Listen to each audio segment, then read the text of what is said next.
Happy Monday, everyone. Good evening and welcome to another week of the Highbury Squad. It's Lockdown Series Volume 2, Episode 42. You know what day it is. That's right. It's Monday Madness. Here we go.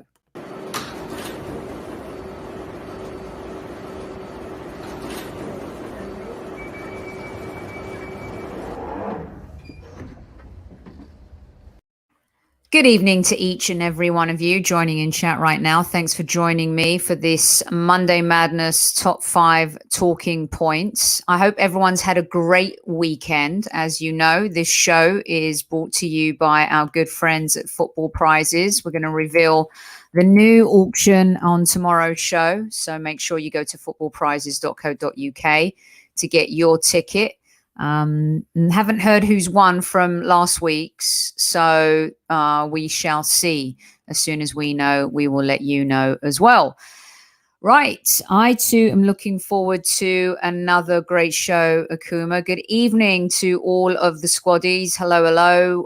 Welcome to all of our regulars and to any new listeners as well. Thank you so much for joining me this fine evening. Virginia, I think we're doing okay. I don't know. I had a good weekend. What about you guys? A couple of film recommendations for you. Saw a great film called Land, directed by Robin Wright. Kind of one of those you want to escape into the wilderness after something really painful happens to you in your life, and it's about overcoming adversity, isolation, something that maybe we can all relate to right now. A beautiful movie which had some stunning landscapes shot in Alberta, Canada. So definitely worth watching. Tony had watched it and said, you got to watch this film. So I did, and I loved it. Also, The Humanitarian, didn't really like that very much. Felt like something that had been done 10 years ago. Maybe a story told a little bit too late. Not sure. Not sure about Jodie Foster as well. I know she's been nominated, but didn't dig that. By the way, Monday Madness includes a little Monday pop culture for you now as well, right? Two films I absolutely loved. Promising Young Woman. Thought that was brilliant. Carey Mulligan, amazing in that. And I Care a Lot. My God, that makes you think twice of putting anyone you love in a care home or getting older and not having your stuff taken care of. Put it that way. It is a frightening movie. Rosamund Pike is lethal in that. She plays the bad person really well. She did that really well in Gone Girl as well. So those are my film recommendations. One Night in Miami, also worth a shout, just to kind of, be a fly on the wall in terms of what these legends were talking about. Back in the day, just some great dialogue, how these key figures were at the forefront of racism and how they dealt with these things and stuff like that. Just a beautiful film that Regina King has directed. So that's also worth checking out. Anything to talk about, anything to digress from talking about the Arsenal right now for me. Trial of the Chicago 7. Tony saw that and loved it. I'm a huge fan of Aaron Sorkin.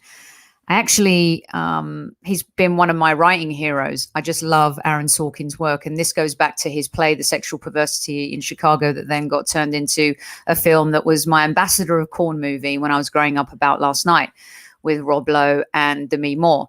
Anyway, I really digress now. But yeah, Aaron Sorkin, I saw him at Mel's Diner on Sunset and I was like, oh my God, I have to go over and say hello. And I'm not that person because I was a publicist in my life for many, many years and never approached celebrities, but there were 2 or 3 that I did, and I will only reveal them one at a time. But Aaron Sorkin was one, and at the time I just started like a content company, and I was like, I'm going to go over and say hello to Aaron Sorkin. And he was having lunch with someone, was very cordial, very nice, took my business card. Never, ever heard from him again. There's a shocker. You can but try. And I did. Pitch gone wrong. Wasn't even a pitch. It was more of a hello.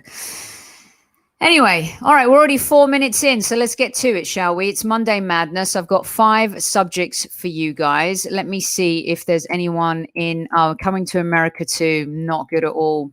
Yeah, I Care a Lot. Definitely. Let's see. What else do we have? We Care, Do You? Yeah, but the movie was called I Care a Lot. But I like what you did there, Martin. I really do. Good evening, Squaddies. Right, let's get to it, shall we? I'm a bit happier today. It's Monday, but, I'm trying to overcome it. I'm trying to overcome a very disappointing draw that felt like a loss over the weekend. So I'm not going to bring this up at all. I vowed I wouldn't. So I'm putting it up on screen, but I am not talking about this interview at all. I just can't do it. Okay. Did I combine the business card with a handshake? I used to do that. Unfortunately, gave a paper cut to a man from Nestle, so I stopped doing that. James, that's a great story. I didn't. I handed the card over at the very end, didn't want to seem desperate right off the top. You only hand your card to Aaron Sorkin when you're ready for the exit. And that was me. I exited stage right. Okay. Anyway, loving the Talking Sopranos podcast. Yes. And also Dan Patrick, one of my favorites, has got a good podcast called The Scene, where he talks to one particular talent director about a particular scene in a movie. You should check that out too. That's really good. Right, let's get to it, shall we? 5 minutes, okay, for each subject. You guys are going to have to be the clock, and we're going to tick on this one. We've got a lot of great content lined up for you this week on the Highbury squad. John Hark's inside the dressing room with Super Kevin Campbell tomorrow. A really good friend of the show, Andoni Solis from Gazeta.gr, is going to be with us to preview the Olympiacos game. We've got Peter Redding from the Football app to talk to us about the future of marrying content and cryptocurrency and how that works into football. A little bit of tech for you as well. As you know, we like to bring you totally different content. And then we've got the Olympiacos post-game show, of course. And then on Friday, our fan forum is with Hugh Wizzy. Right, let's get to the first subject, cashing in on Lacazette. You guys tell me what you think about this one. I've been a fan of Lacazette for a while. I think you guys know that I've defended him a lot on this show, where I didn't actually think he needed defending. I actually thought that he was very underappreciated. And Lacazette to me seems like one of those guys that does so much and works so hard, and some of it goes a little bit unnoticed. And I've also said on this show, and Kevin has said vehemently on this show, is that Arsenal have to be completely ruthless in order for us to move forward. And one of my other points on tonight's Monday Madness alludes to that too. Got to start making some really tough decisions, And I think it started with Emi Martinez, and I'm not going to go back to that because this isn't about Emi or Leno. This is more about cashing in on your assets, being able to garner as much as you can market value wise, because as we know, a lot of our assets diminished in value, right? We didn't get anything. Kolasinac still out on loan, of course. Ozil, Mustafi, Sokratis, all of these players that we failed to capitalize on. And we can even take it further back, right, in terms of letting contracts run out. We talk about players like Ramsey, Sanchez. The list goes on and on. So at some point, you need to, I think, capitalize on your highest assets. And I think there's definitely two of those for us in this summer transfer market. And I'm talking about players that aren't homegrown, because I think we can garner quite a bit of cash for Willock and Maitland-Niles, if we go down that route. With regards to the fact that we've been unable to score lots of goals this season and create chances, clearly something isn't working. Something's got to give. You're already committed to Aubameyang. He's captain. He's our highest paid player right now. You just signed him to a new contract. Lacazette is going to be a little bit like Emi Martinez. Is he the sacrificial lamb? No.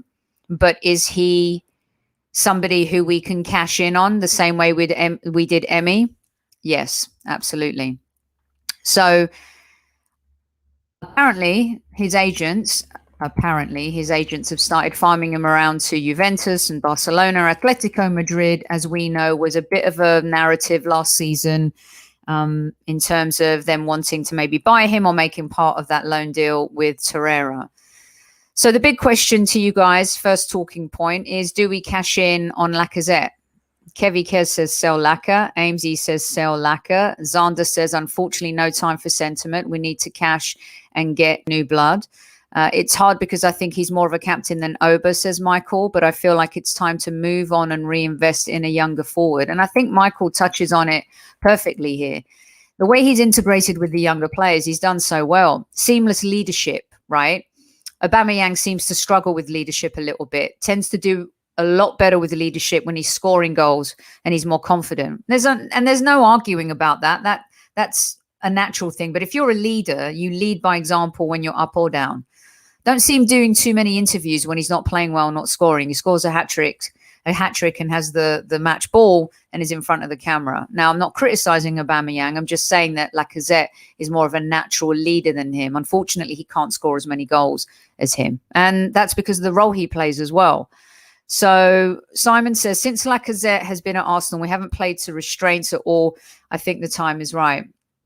I don't think you can argue with any of these points. Bernadette, I'd cash in on Lacazette, too old to extend his contract and don't want him leaving for free next year. And this is what we can't afford to do at all, right? And that is lose another player to any type of free transfer. Cash in, age and inconsistencies over a long period of time. It's time to move on and refresh our striker core. Alex says, good squad play, but due to age would be right time to sell. Let's see. Elaine, I love Lacazette, but I think for his career, he probably needs to move on. Thank you very much. I am actually. I'm a little bit tired. The weekend took it out of me. What can I say? Fraser says, we could get good money for Lacazette this summer. Akuma says that's a fair point. Let's see. James says you can get someone who does what Lacazette does, but is much stronger and more potent in front of goal and in the air. We're still going along this crossing route. And this is true. Kevin and I have talked about this a lot in terms of, I think we've put in something like 500 plus crosses, but yet there's nobody on the other end of the ball. We don't have a Giroud anymore who can get on the end of that. Aubameyang doesn't really score a lot of headers. Lacazette doesn't have the height. The reason why Chambers played against Burnley this weekend, as much as I criticized Chambers, is because of height, right? Can't have that. They have more height up front. And yet we don't have too much height or prowess heading the ball, but yet we put all these crosses in. To be fair, Kieran Tierney put in a great cross to Pepe against Burnley, all on the ground, and he couldn't finish that. So, you know, I think the majority of people in chat are thinking it's time to cash in on Lacazette. Let's read a few more. Johnny boy, you took that draw really badly, babe, but it just shows your passion we understand and love. Let's see. Sophie was celebrating Arsenal's league title win. Wow, do I look that tired? Man, I must look really terrible. Bless you, Sophie. You need a nice boat trip to Catalina. Well, this is all encouraging for a Monday. Haven't even started this week, and you guys are already telling me that I need a vacation and I look tired. That's lovely. Right. So really, in essence, I think Fraser agrees, got to be a leader in good times as well as bad. Nadine says, I don't think we have a choice. We have to sell him and recoup a fee. Remember, Lacazette was meant to be our Oba. Mark says, evaluating this season, Lacazette is one of many in the squad we should cash in on, but every replacement has to be an improvement. And this is the thing. It's not about letting players go. It's about making sure that you replenish those players. And financially, as you've seen from some of the reports that have come out this week regarding the losses for Arsenal Football Club and also how much we've spent over the last 4 years, clearly that financially we have, like many other clubs, especially during this COVID time, somewhat of a struggle. But we do have assets that we can sell, and it's going to be one of those summers where you're going to have to bite the bullet and let a lot of players go, but you've got to make sure that they come back in, because some of the players we're talking about letting go, they're a lot. You know, you could argue El Neni, you could argue Xhaka, you could argue Bellerin. You know, does Chambers stay? You know, Maitland-Niles, Willock, Reece Nelson, and Nketiah. Yeah, there are a lot of players who are up for grabs, and there's definitely going to have to be some transition in order for this team to shift in the right direction when it comes to the Premier League. So I think, good evening, Daniel. I think we're all on the same page when it comes to Lacazette, in the sense that I like him. I think he's a good player. He's been very neat. He does a lot of things off the ball that fans don't see sometimes. And so for those reasons, I just think that we have to be so ruthless.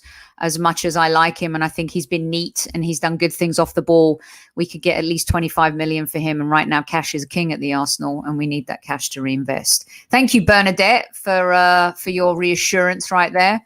Thank you, everybody, for all of your kind words. This is Monday Madness. You're listening to the Highbury Squad. It's episode 42 of our lockdown series. We're going to move on to point number 2 right now. Why does the club love to PR spin certain players to us? We've seen this over and over again, right? We'll win the FA Cup 2014, 15, 16, 17. You know, we win the FA Cup under Arteta, but the narrative doesn't quite change, because after we win an FA Cup, the club tries to spin us on having a talented enough team that can challenge in the Premier League. And I fear that happens a lot with players, and we've seen it in the past. We've even seen it with some of our homegrown players like Willock and Nketiah. Nketiah in particular, a good example of late of a player just trying to be squeezed into, he's great, he can do really well, but the proof is in the pudding. He's not really a starter at Arsenal, I don't think. I don't think he could lead the line at the Arsenal. In the past, we've seen that with Jenkinson. We've seen it with El Neni recently, trying to bring him back, squeeze him in. Arsenal Football Club are never going to improve or climb the Premier League table with continual faith in these average players who've been there long enough and haven't really proved much. I'm sorry. There are some players that, yes, can be squad players. But today I was reading, I think it's Kaya Kainuk from Football London, and she had written an article about maybe Arsenal don't need to look too far. You've got someone like Callum Chambers who could take over that right back position from Bellerin. No. Why are we doing this again? I don't understand why this has to happen continually. Why do we buy into this? Listen, I'm not saying Arsenal fans buy into this rhetoric. I'm asking, don't think or don't assume we're going to buy into this rhetoric over and over again. Callum Chambers shone at a team like Fulham that was relegated, did really well. You know, shining in a relegated team, it's never easy being the star player or looking like the best player on a football team in the Premier League. But when you get relegated and you're the best player, I'm not sure that says a lot. And to be honest with you, he's had so many chances at Arsenal Football Club. And I know he had a decent game. That doesn't mean I don't think he had a decent game against Burnley. I just don't think if we want to move up in the league and compete again and really build a squad that can change the DNA and the culture of us in the league, I just don't think you do it with players like Chambers. I just don't. And then all of a sudden it's like he plays well. He has one good game. And all of a sudden it's, oh, maybe we don't need to look too far for our right back. We do need to look far. We need to look way far, much further than North London. We need to really dig deep, because that right back position, you find a player like Thierry, hopefully if he stays fit, right, he's left back for 10 years. You want to find that for your right back as well. You want to have a Lee Dixon Winterburn scenario. You want to get your Ashley Cole. You know, you want to get your key players that can play year after year after year. And we haven't been able to do that. And I think in order for Arteta to establish these roles, these key roles, if Thomas Partey stays fit, he could be there for 6-7 years. You know, if Pepe can really galvanize himself and catch fire and continue this form, he could be a long-term player for the Arsenal. Saka, ESR, Tierney, Gabriel, Leno, all of these players. So it's about finding the same similar culture type players in those positions. And for me, I just don't think that Chambers is the answer to that. No, it was an article in Football London that I had read. And I just think it's just similar rhetoric that people just kick off, you know, when an Arsenal player has a really good game. And it's like, come on, when are we going to, we keep saying Bellerin has a good time. Oh, good game. Oh yeah, he's the answer. We know that. Xhaka, I've defended Xhaka. I will stand here and admit that. I defended him even after he threw his shirt to the ground. I looked at all of the different scenarios that were going on at the time at the club. And at the same time, I have met Xhaka in LA and spoken to him, and he seemed like more of a leader in the team than any other player. So I understood why he was made captain and kept faith with when there's no leadership in the side. So for these reasons, though, and you can't keep defending the indefensible at a time, right? Clearly, Bellerin's regressed. Clearly, Xhaka makes too many mistakes. The stats tell us that. Is David Luiz the answer? Maybe in the dressing room, yes. Is he going to be able to play every game? I'm not sure. He's been given an extended contract. El Neni is too slow, slows the pace down, sideways, backwards passing. Not the answer to Partey and Partey's partnership either.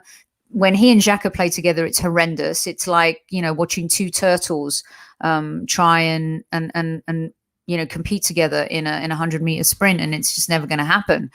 So I just think that at the end of the day, you have to be able to separate yourself from nostalgia and rooting for a guy because he's a good guy versus what he provides for the Arsenal long term. Let me read out some of your comments. Chambers isn't why Arsenal were 10th. The defense is... I never said that. I just said, if you want to improve this, then you don't do it with a player like Chambers, who's been at the club for so long. Look, we all knew that Alex Oxlade-Chamberlain's... Look, he's not even getting into a poor Liverpool side right now. He goes and wins the league. It's not because of him they won the league, but he's a player that we knew had to move on. We had to evolve from that. Kolasinac, Ozil, Socrates, Mustafi, all of these players, Jenkinson. Is it time to move on from Maitland-Niles and Willock? You got Guendouzi out on loan, Torreira, you've got Saliba, you've got all of these players. There's huge decisions to be made this summer. And if Arsenal Football Club really want to elevate themselves and grow, they're going to have to make some bold changes.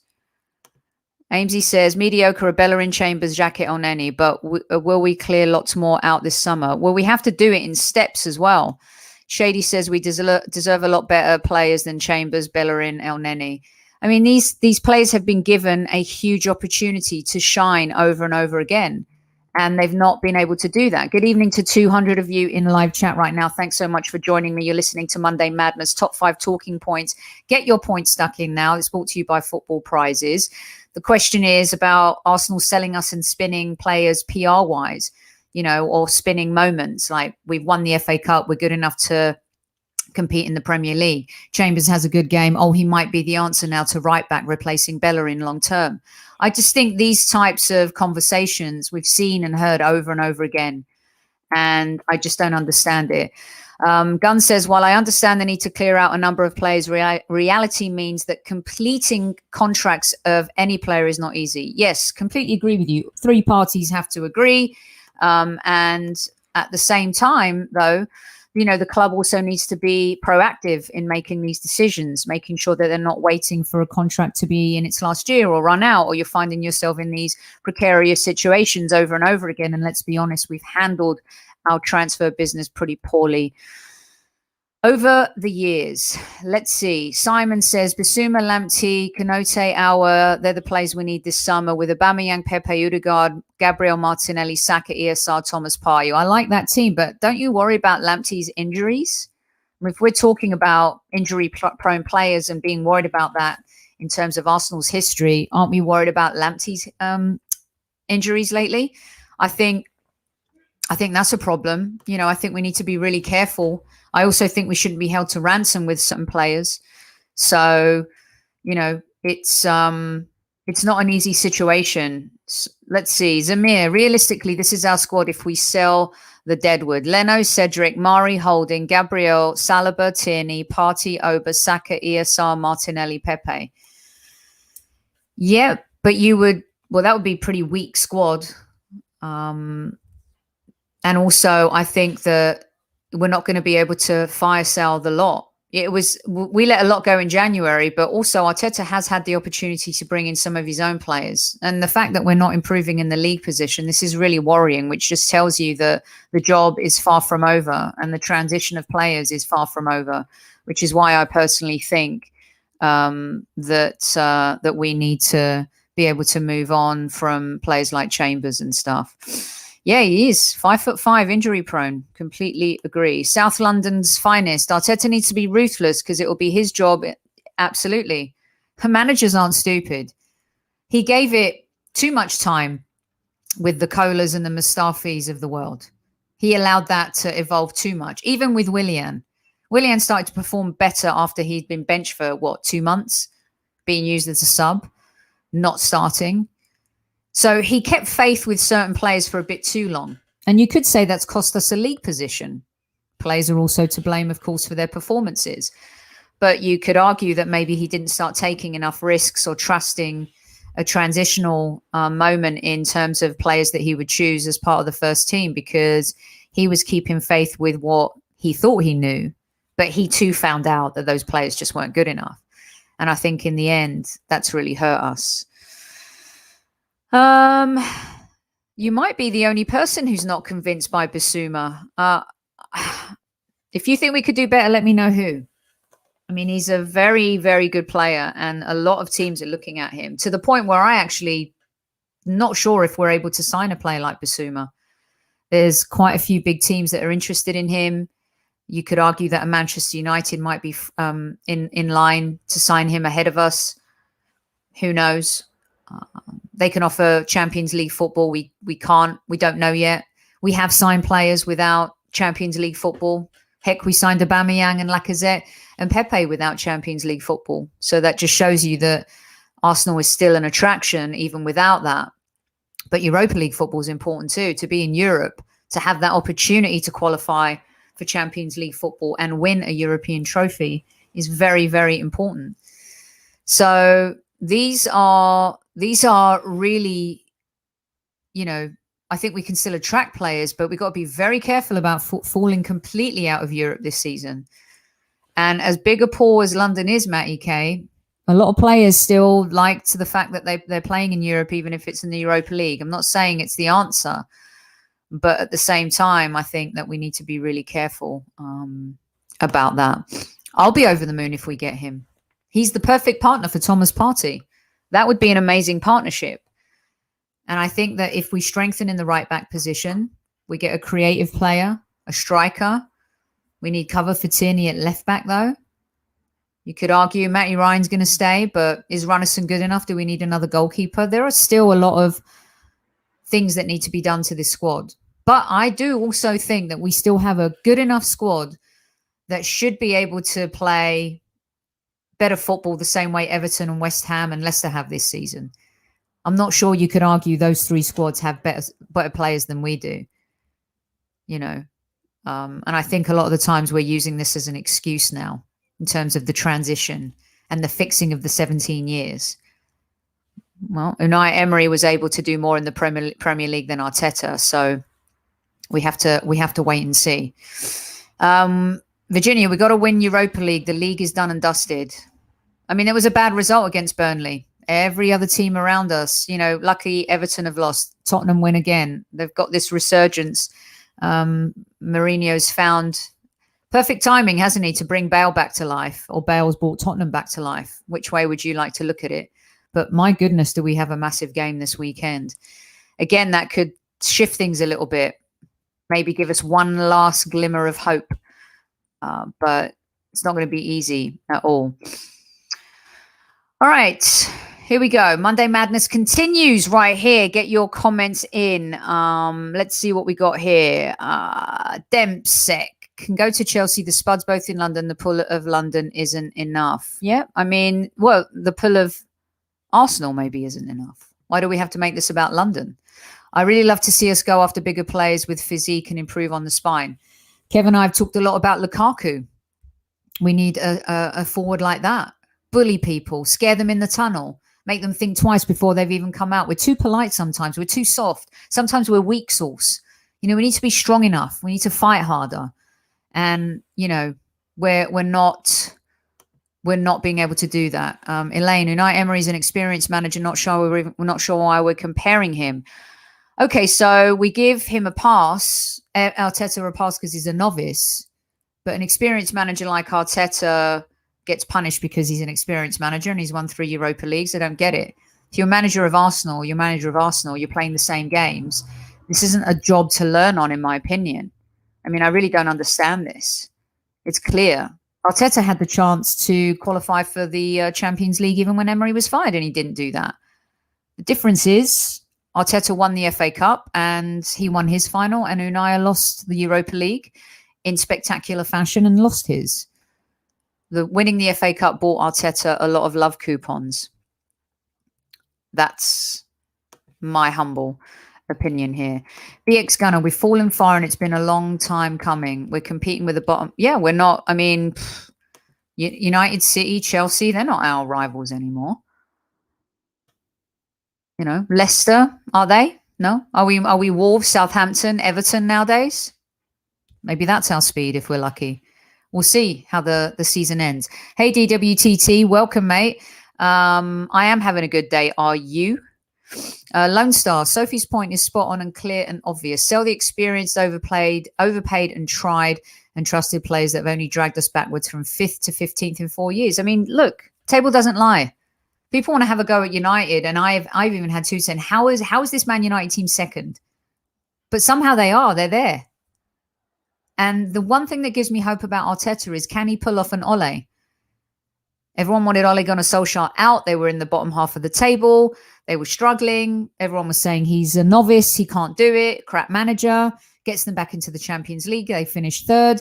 Now they're in second place. Yes, they're out of the Champions League, but they can still win the Europa League, still in, I think, the FA Cup. So there's part of that gives me hope that maybe Arteta can do what Ole Gunnar Solskjaer did at Manchester United. Now, you would argue that we don't have as talented team as them. We don't have as strong a spine. Maybe we don't have as much depth. You could also argue that a lot of people have said that it's the weakest Manchester United team, mentally as impotent as we are at times. You know, they've not been great this season, but results have gone their way. And say what you want, though. They beat Manchester City fair and square. And they did it in quite sensational fashion. And let's hope that Tottenham weren't watching that, because you don't want that type of performance repeated. A Jose Mourinho team can do that to a Manchester City in the League Cup final. We'll see. Right, let's go to our next point. We're already 30 minutes in. It's supposed to be 5 minutes for each subject. This one's going to be quick. Talking point number 3 on this Monday Madness, brought to you by Football Prizes. Thierry Henry wants to be Arsenal manager. Time out. Let's stop the madness, please. This obsession with wanting ex-managers to be... Sorry, I agree with you on that. He's also a legend of Manchester United. Arteta's not a legend of Arsenal. He was a really nice captain who played lovely football and was a great ambassador for the club. Won the FA Cup, did some nice things. Ole Gunnar Solskjaer is a total legend at United. These are facts. This is true. 100%. So yes, I agree with you there. He should never be our manager. Thank you, Danny. This obsession with ex-players or fans or the media building these stories for ex-players to become managers. No. Same with Vieira. No. In fact, no, double no. Not right now. That's a big fat no. They've done very little in their club careers. Vieira's done a little bit more than Thierry Henry. Thierry's been a disaster. People talk about Tony Adams being a disaster as a manager. Thierry Henry has been a disaster. Look, Gary Neville, great pundit. Everyone loves him, thinks he's a genius, the John Madden of English football. Terrible manager. I'm going to go as far as to say I'm interested to see what Phil Neville does at Inter Miami this year and what he can bring to MLS. But I don't think the England's women's team improved under him. You could even argue they maybe regressed under him a little bit. So just because you were a prolific player and a legend, that doesn't mean you should be a manager. And this one's a quick one. So I've put your comments up as much as I can. But Thierry Henry needs to do something. Look what. No, we're not going to take Steven Gerrard, but look what Steven Gerrard did. He went to Rangers. He went to a league where he still had a lot of pressure because Rangers are a big football club. Doesn't matter what anyone thinks outside of Scotland. They are royalty when it comes to Scottish football. And they went out of the league. They were persona non grata when it came to the Scottish Premiership. But he took on a team and he took on a situation and basically was driven by a goal to stop Celtic get their 10th championship in a row. And he's done that. And maybe Lampard thought he was doing the same thing going to Derby, but maybe he should have taken on a job like that too. Then he takes that Chelsea job maybe too soon. And I wouldn't go to Liverpool right now if I was Gerrard, because you're kind of inheriting a bit of a hot mess, and it's going to be down to you to fix the mess. And if you can't fix the mess, a little bit like Lampard, your legacy will be over as a manager before it even started. So, at the end of the day, it's night, and Thierry Henry shouldn't be manager. And yeah, I mean, who knows? Exactly, Danny. Exactly. Doesn't mean because you're a great player, you make a great manager. I mean, Thierry was a disaster at Monaco, you guys. Disaster. And you could argue that Manchester United and Arsenal went for the cheaper option when they chose Ole and Arteta, two players that they also knew who would toe the company line, support the club, not say anything outrageous, not challenge the status quo. And maybe both clubs needed that at the time. It's not easy to replace a legendary manager. And I think that Arsenal Football Club and Manchester United are both learning on the job that this is difficult. And as much as everyone wanted Wenger out, we've seen that he was able to Del Boy it in the Premier League for a while. Doesn't mean I agree with the decisions he made. Doesn't mean I agree with a lot of the policies he and Gazidis infused and what they did to the club, especially in the last few years. But the point is, he was able to sustain us for a while in the Champions League or in the top four when we really weren't that great a team. And now we're seeing the repercussions of what it means to replace, a legendary manager.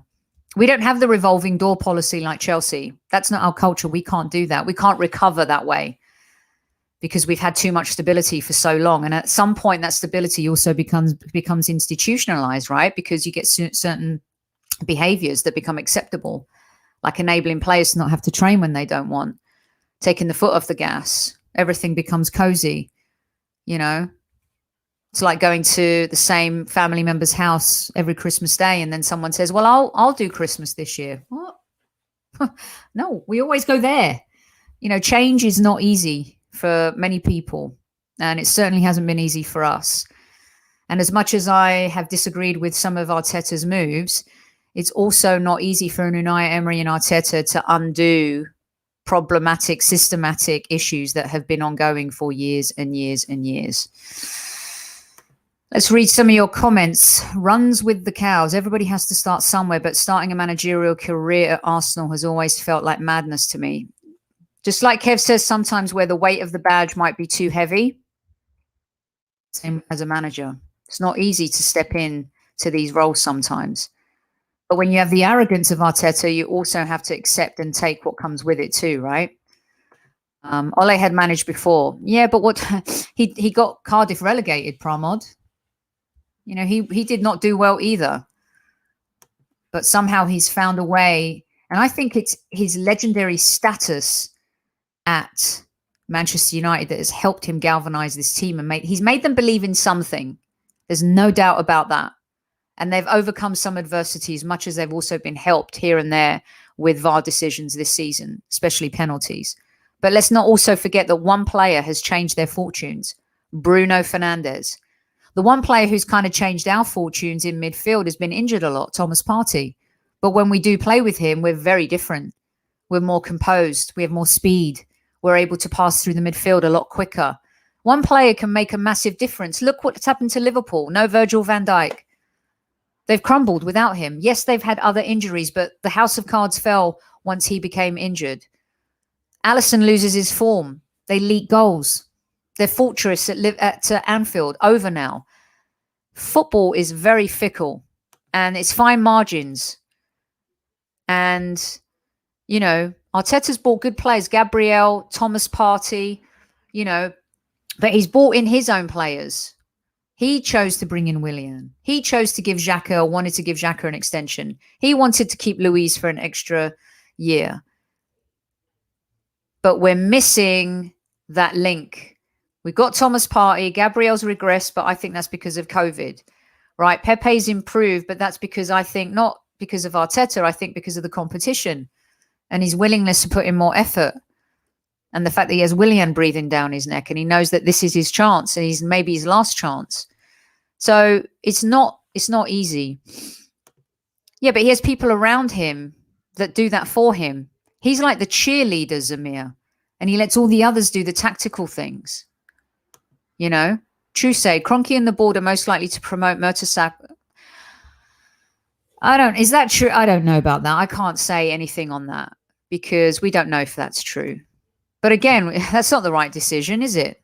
You let go of Arteta and you bring in Mertesacker. Where's his experience standing in the front lines in the Premier League week in, week out?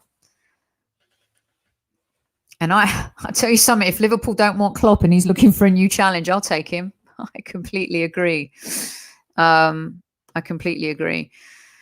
Jacob, personally, I don't see Henry as manager. Yes.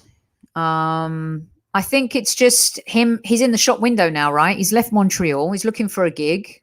Do a few interviews. You say you want to become Arsenal manager. Another team comes in for you and they offer you, a job. It's all part of the PR machine, in my opinion. Akuma, Sophie's on point today. I normally disagree a lot with her, but tonight's spot on. Well, thank you. I appreciate that. And thank you to the 200 plus in chat joining me for the Monday Madness Top 5. Right, we've got a couple left. You guys might not like this next one, and I'm sorry in advance, but I have to talk about it. You can agree or disagree. It doesn't mean that I think any differently of him, but I definitely was disappointed in him. And that is the match of the day, taking the piss out of Lacazette, and how Ian Wright joined in Gary Lineker and Dion Dublin. I thought that was a bit classless, to be honest with you. I've not seen them do that with Harry Kane's backing in and Mo Salah's diving, even a Jamie Vardy dive, you know. Also, why didn't they do a funny skit or do something funny when, maybe I missed it, when Rashford and Maguire had that handbags at Verbal Dawn? Why didn't they do or say something about that? It was in poor taste for me. And I actually think for a player like Lacazette, who's been nothing but super classy when wearing the Arsenal shirt and representing the club, and Ian Wright himself, you know, who is a legend of the club, you know, and he stood by Lacazette holding up his shirt with Aubameyang, great PR opportunity. Lacazette's always been a good guy. Okay, he screamed. Did he embellish his scream? I mean, the impact, maybe it was, at first it hurt him and then it didn't. Did I think it was loud? Yes, but there's no one in the stadiums that morph that sound anymore. So Ian Wright chooses to have a really good laugh at the expense of Lacazette. And look at them tumbling over and laughing their asses off. And I just think Lacazette deserved a little bit better than that from Ian Wright. I expect him to do the same for, you know, a Harry Kane, as I said, or a Mo Salah. So I just wanted to bring that up. I don't want to dwell on it too much. I do want to hear what you have to say about it. Run with Cows thinks it's kind of funny. Matty K says, I didn't like that at all. Elaine says she's angry at Match of the Day. I actually think that he should have just not done anything. If those two other geeks want to act like geeks, fine. Egyptian Guna said he should have mentioned Kane. I think you get it now. Hopefully, Archangel, and you can follow what's happening. Hope they do it next time, says Fraser, when Kane dives. Agree, cheap shot by Pablo. Bernadette, Screamgate was a joke. So disappointed with Wrighty. I mean, seriously, come on, Wrighty. You should know better. Arsenal player. He's been really good. A leader when our captain faded. Stood up, wore the armband, helped the young players, galvanized, inspired. Come on. Anyway, it's not dressing room banter when it's on national television and you're the host of the, you know, Premier League show on TV. I totally agree, Sophie. These pundits find it easy to pick on Arsenal. Yeah. Anyway, maybe you can tell me. Peter says, for real, Sophie, they're very quick to take the mickey out of Arsenal. I remember Lineker mocking Wenger on Match of the Day after Stoke fans were mimicking him. It just seems like I said on the last show, there seems to be this continual dig against Arsenal. I realize I've been hunching over the entire show as well, which is probably why my back's killing me. But they seem to just love to have a dig at the Arsenal. And I just don't get it, you know? I just don't get it. Anyway, that's all I have to say on it. Let me see. Martin, big media takes the piss out of Arsenal because we have a history and so many fans have triggered it. Let's see. Our squaddy should let Righty know our thoughts on this matter. Just give us the order, Soph.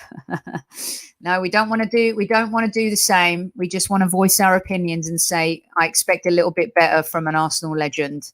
That's all. I thought that he wouldn't go there. All right. You're listening to the Highbury Squad. This is Monday Madness. Hope you guys have been enjoying the show. Just a few minutes left here on our last subject, which is AOB. Number 5 is AOB, a new one on the Monday Madness show. AOB being any other business. Okay. So we have 5 within 5, right? So here's the first one. A lesson to be learned for everyone about bragging. Liverpool versus the Invincibles. How many times have we heard that this Liverpool team is the greatest team the Premier League has ever seen? How many times have we heard the rhetoric and the comparisons of this Liverpool team being better than the Invincibles, even though they didn't go invincible because of the amount of games they went unbeaten at home, etc., etc.? Let's just get one thing straight in a nutshell, okay? When you go invincible, or when another team goes invincible, then let's have the conversation of which team is better than the other. There's a reason why another team hasn't done it yet, and that's because it's bloody hard to do, okay? It's almost impossible to do. Otherwise, City would have done it by now, and Liverpool arguably could have done it 2 seasons in a row. So let's stop the rhetoric. Liverpool have fallen so hard this season. Some think maybe even worse than the Chelsea team that fell to the bottom half of the Premier League table, the Mourinho team. But at the end of the day, it's almost kind of rude when people go at the Invincibles and compare them to these other teams. I find it, because it's always like, what else can we find to have a dig about Arsenal? Let's even try and make their invincible season not matter or not have any relevance. How can we do that? So for me, I just don't think that you compare the two. Chris, I'm a Liverpool fan, Sophie. 2 years, 198 points, a Champions League and a Premier League, knocked out Barcelona and Bayern in the... Yeah, but you didn't... This isn't about that. Have you won more? You've been brilliant. You've won so much. And by the way, thanks for joining us as a Liverpool fan as well. That means a lot. But it's the question of going invincible. Even that one game, you lost that game. You could argue, well, you drew so many games. Still went invincible. And that's the point. Not talking about trophies, talking about going unbeaten for an entire season in the league. That is not an easy thing to achieve. Okay. Are you guys afraid of Spurs winning a trophy this season? I had to throw that out there. They seem to kind of be on the bounce. Mourinho stumbled upon this this Bale form thing. I think actually Bale's bailed him out, forgive the pun, versus Jose finding a winning formula despite him. Are you guys afraid that they might win something real quick? Just very, very, very quick. Do they have a chance now? They've been given hope after Manchester City lost against Man United. I actually think that it is a good thing that City lost ahead of this final. You know, I really do. I think that they needed a little bit of a realignment. A loss coming at this time, I think, is a good thing. And I think it's a great thing as they head into the final in April. So I love you guys. I mean, yes. And all 222 of you in live chat, thanks for joining. Well, to be honest, I care. I do care. I think we all care. You know, I think we all care if they win something or not. And I'm just wondering, as the season's wrapping up here and things are getting tight, are we getting a bit worried about that, you know, League Cup final or them winning the Europa League? Just saying it out loud. I personally don't want to face them in the Europa League at all. Don't think that's a good thing at all for us. Let's see. I'm not scared that Spurs will win a trophy. It's if the league, it's the Europa League. I know. Yeah, them winning in Europe before us again? Nah. I mean, they could do it. That would be painful. That would be really painful. And this is the truth. He has something about him. And also, you know how football repeats itself, or history repeats itself. Won the League Cup and the Europa League with Man United. Dear God, let's hope he doesn't do the same again at Spurs. I just wanted to ask the question, and I'm going to move on right now. Well, you can read everybody else's comments in the chat a little bit later. I'm going to move on because I don't want to get depressed. And it's only Monday, and apparently I look tired. So we're going to move on from that. All right. Would you vote to eliminate VAR tomorrow? Real quick, in a nutshell. Yes or no? Get rid of it. Go back to arguing in the pub over offsides and dodgy decisions. If you had the power, would you get rid of VAR tomorrow? Martin says yes. It worked in our favor. It worked in Burnley's favor. And it actually didn't work in our favor this weekend. It was a terrible decision. And it's those kinds of decisions. I don't like blaming our losses or our poor form on VAR at all, because I don't think that's right. We haven't lost 11 games because of VAR and officiating. We've lost 11 games because we couldn't close our matches. We've lost 11 games because we lost to Villa twice. We lost to Wolves twice. We've lost to Leicester. We redeemed ourselves and beat them. And you ask yourself, where have those performances been all season? But Sai says I'd get rid of officials. Mark says VAR isn't the problem. The people using it are. Christoph says tied in the eyes of the beholder. I mean, South London, no, I'd get rid of the officials. That's the general consensus here, it seems. Highbury boy, VAR isn't the problem. The crap people behind it are. Alcarp says no, just change some parts. But they have taken the enjoyment and the sting out of all of that. And for a while, it got a little bit better, but recently it's gotten a lot worse. And talk about sending mixed messages, changing the handball rule during the middle of the season. I mean, how is that allowed to happen? Nadine says the officials behind it. Yo-Yo says no, use it for offsides only. Well, that's the biggest contention of all, isn't it? The offside and the handball. I mean, the offside especially, you're talking hair's breadth. You're talking the nail. I mean, it's crazy. So it's been really, it's really, I think they're going to have to review this big time in the off season and see what happens, because we can't go on like this. It's ruined the love of the game, instant decisions, much better viewing.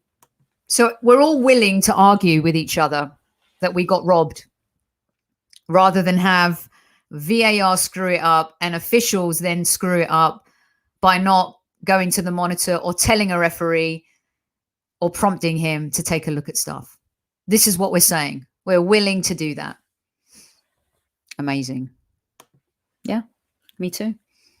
I'd rather argue with you down at the pub, because we're arguing anyway. They've really got to get this right. They've really got to get it right. Anywho, most of you agree that VAR's got to go, and a lot of you are voting to get rid of the officials who actually have you seen how it works in tennis at the Australian Open with the technology? They didn't have linos there, and the umpire would overrule something if he thought it was a bit dodgy, but generally they got it right. I don't know what the percentage is. Someone will have to educate me about that, but or do what they do here in MLS, where the referee's talking to the officials who are looking at the VAR system, and the fans can hear the conversation. We're looking at this because it was hand to ball. I think it was X to Y. Why not do that? You're right, Michael, they do. And so many other sports as well. Rugby especially, right? Rugby use it really well. The NFL use it really well. Yep. Tennis, cricket. And Zamir, yep, like a lot of people agree with you. It's the people using it. Well, let's see if anything changes, you guys, and let's hope that we're not victims to such. I mean, why is there no retro punishment for that poor decision? Why hasn't anything been talked about or said about it? Why aren't Arsenal making more of a fuss about it? Why are we too nice and polite about everything? We should be causing a stink about this. Absolute stink. Ole Gunnar Solskjaer and Luke Shaw threw their hat in the ring and knew that they could get scolded by the FA, but they took a risk after the Chelsea game and said some stuff. Now, was some of it appropriate? Maybe not. But they were willing to do that. Why aren't we doing that? I don't understand. We're just too nice. We're really too nice. Okay. I'm going to leave you with this one for the night. This is the last one. Do you think that Arteta could do for Arsenal what Ole has done for Man United? I brought it up as a talking point as part of another point earlier, but I'd like to know if you guys think that Arteta can do for Arsenal what Ole's done for United. I.e., can he get us back into Champions League football? Can he get us back into the top four? Can he start improving us up the table? Can he do these things? Was Ole only able to do them because of being able to spend money? I think, I can't remember where I read it today. Maybe it was Tom from Gooner Talk who wrote an article saying we've spent over 600 million in 4 years. I mean, that's not cheap. That's a lot of money. You guys can correct me if that's right or wrong. I mean, he spent a lot of money. There's no doubt about it. But we've spent money too. You know, there are other teams who are above us and have improved, like Leicester and West Ham and Everton. And, you know, just saying, I'm asking the question, can he do it? And you're seeing the answers right now on screen. It's 561 million. Thanks, Amir. And we spent it terribly. That's a lot of money, you guys. It's not like we haven't had a lot of money to spend. Don't know. Ole had the dosh to spend. Then again, he spent it wisely, whereas us, not so much. Again, like I said earlier, the one player, Bruno Fernandes, right? One player changed it. But they were willing to spend that kind of money. Now, you could argue, well, we spent 70 million on Pepe. They spent 70 million odd on Bruno Fernandes. Gosh, thank God he didn't go to Spurs, by the way, because he had the option. But a lot of you are giving Arteta the benefit of the doubt. It's going to take a lot. It's going to take the summer transfer window for us to be able to solidify this Arteta team, I think. Follow the arc. Some would argue, why would you give him the money? If we end up finishing in the lower half of the table and we get kicked out of the Europa League and don't win a trophy, why would you give him 150 million to spend, for example? I don't know, would you? I think it's an okay question to ask. He's already brought in several players. Big D, they got back into the Champions League. They finished third last season. They are now second. Okay. They're in the Europa League still, and they're in the FA Cup. They have a chance of winning a trophy. I'm not saying that he's done wonders, but he's done wonders considering everyone wanted him fired and they were in oblivion. And within 18 months, look where they're at. Tell me they haven't improved. People want to tell me we've improved under Arteta, who's been in charge since last December in the league, but we haven't. So I'm asking, is it possible for him to do that? I don't know. I don't know if he's going to get this kind of support Ole Gunnar Solskjaer did. And at the same time, do we have the same mentally strong players or talented players? That's the big question. Right. You've been listening to the Highbury Squad. Thanks so much for listening. Don't forget, go to footballprizes.co.uk to find your Arsenal memorabilia. Going to be back tomorrow with Inside the Dressing Room. John Harkes and Super Kevin Campbell with me tomorrow night. Look forward to that. It's going to be a great football conversation. The show where we take you behind the white lines. And we take you inside the dressing room from the player perspective. Lots of great content coming to you this week. Going to announce a couple new shows as well. Thanks to everyone who has joined me. Come over to the Gooner Talk. I just realized that it's 1 minute to 1 p.m. in the afternoon here in California. And I'm hopping over to join Tom for another talk about the Arsenal. So come over there and we'll carry on the conversation. Until then, I'll see you tomorrow night. Take care, everyone. And don't forget, always Arsenal.